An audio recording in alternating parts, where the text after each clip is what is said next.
इस दुनिया में सबको माँ बाप ने पैदा किया है, यह आबादी भी ऐसे ही बढ़ी। तब लोगों को अपने वारिस की चिंता नहीं थी, लेकिन आज हर माँ बाप के सामने अधिकार, सम्मान, जो शिक्षा का समान अधिकार हो, संसाधन पर समान हक हो, अच्छा स्वास्थ्य हो, सबको रोजगार मिले या फिर नहीं, इस बात की फिक्र जाहिर तौर पे रहती। अब माँ बाप को लगता है कि क्या शिक्षा, स्वास्थ्य, ये सब बेहतर तरीके से मिल पाएगा या नहीं, इसलिए बच्चे पैदा करने में झिझक हो गई है। क्या ये बात नेताजी की जुबान पर है, जो धर्म और सनातन बचाने के लिए लोगों को एक ही काम पर लगा देना चाहते हैं और नारा दे रहे हैं कि हम दो हमारे दो नहीं, बल्कि हम दो हमारे 4, 8 और 14 बच्चे होने चाहिए। अब चलिए मान भी लेते हैं कि धर्म और सनातन बचाने के लिए लोग ज्यादा बच्चे पैदा कर लेंगे, लेकिन इन बच्चों के सपनों का क्या? कल जब वो बड़े होंगे तो उनके सपने कौन पूरे करेगा? इन बच्चों को अच्छी शिक्षा का अधिकार कौन देगा? नौकरी की गारंटी कौन देगा? और गारंटी दे भी दी तो क्या नौकरी मिलेगी, या फिर सरकार से मिलने वाले 5 किलो राशन के सहारे बच्चों को छोड़ दिया जाएगा?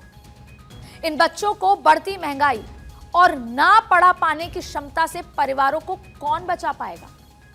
कल जब माँ बाप से यही बच्चे पूछेंगे कि आपने हमको पैदा क्यों किया, तो क्या माँ बाप ये कहेंगे कि हमने तो नेताओं और बाबाओं के सनातन और धर्म बचाओ अभियान के लिए झंडा बरदारों को, जो लोग हैं जो ये सब ज्ञान देते हैं, उनकी वजह से पैदा किया है?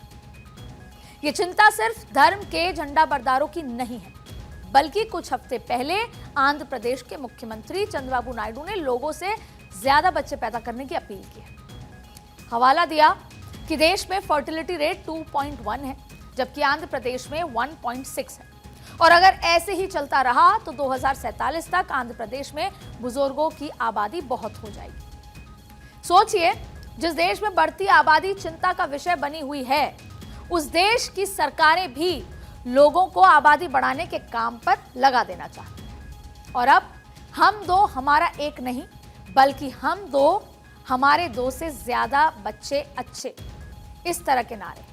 अब सवाल यह है कि सरकारों को क्या चाहिए? इंसान, या फिर इंसानों में दिखने वाला वोट, या फिर इंसानों में दिखने वाला मजदूर, या फिर इंसानों की आबादी में दिखने वाला बाजार? सोचिए, जिस देश में एक एक सांस के लिए लोग तड़प कर मर जा रहे हैं, जिस देश में बच्चे अस्पतालों में जिंदा जल जाते हैं, जिस देश में सीवर टैंकों में लोग दम तोड़ देते हैं, वहां पर यह बात है आबादी बढ़ाने की।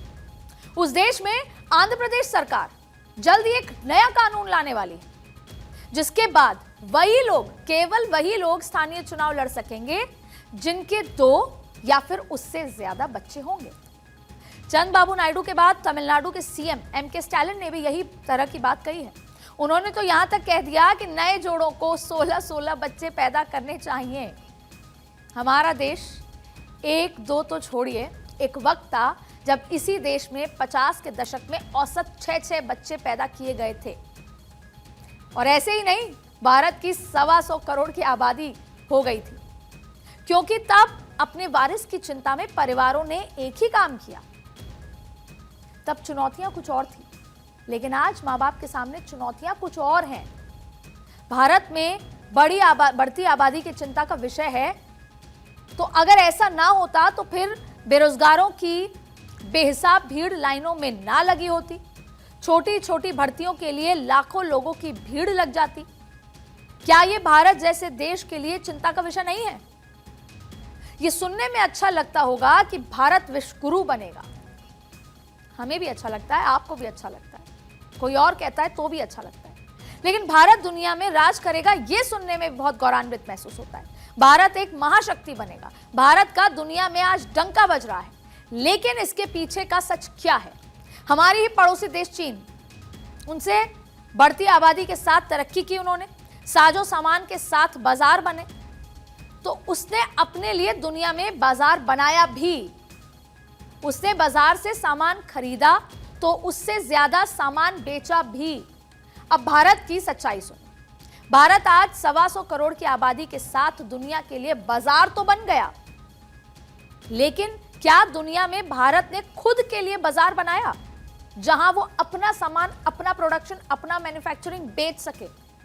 क्या जिस तरह चीन भारत से सबसे ज्यादा चाइनीज माल बेचता है, उसी तरह भारत मेड इन इंडिया के बैनर तले उस चीन में अपने लिए बाजार खोज पाया?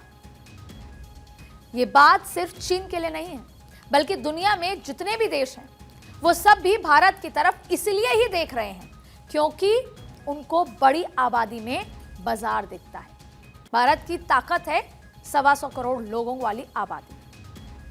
यहां मजदूर भी सस्ते दामों में मिल जाते हैं और ऐसा नहीं है कि जो भारतवंशी दुनिया के अन्य देशों में काम कर रहे हों वो विश्व गुरु का नारे लगाने से भारत वापस लौट आएंगे, क्योंकि भारत ने उनके मुताबिक ना तो विकास किया, ना तो संसाधन उपलब्ध कराए और ना ही इतना पैसा दिया। इसीलिए नौकरी ढूंढते ढूंढते, बिजनेस ढूंढते ढूंढते वो दूसरे देशों में चले गए और ना अब वापस लौटे। सवाल है कि जब भारत संसाधनों की कमी से जूझ रहा है, आर्थिक तरक्की के रास्ते में आबादी सबसे बड़ा रोड़ा है, तब क्या भारत मजदूरों का बाजार बनकर विश्व गुरु बन पाएगा? अगर ऐसा होता तो चीन अब तक दुनिया में राज कर रहा होता।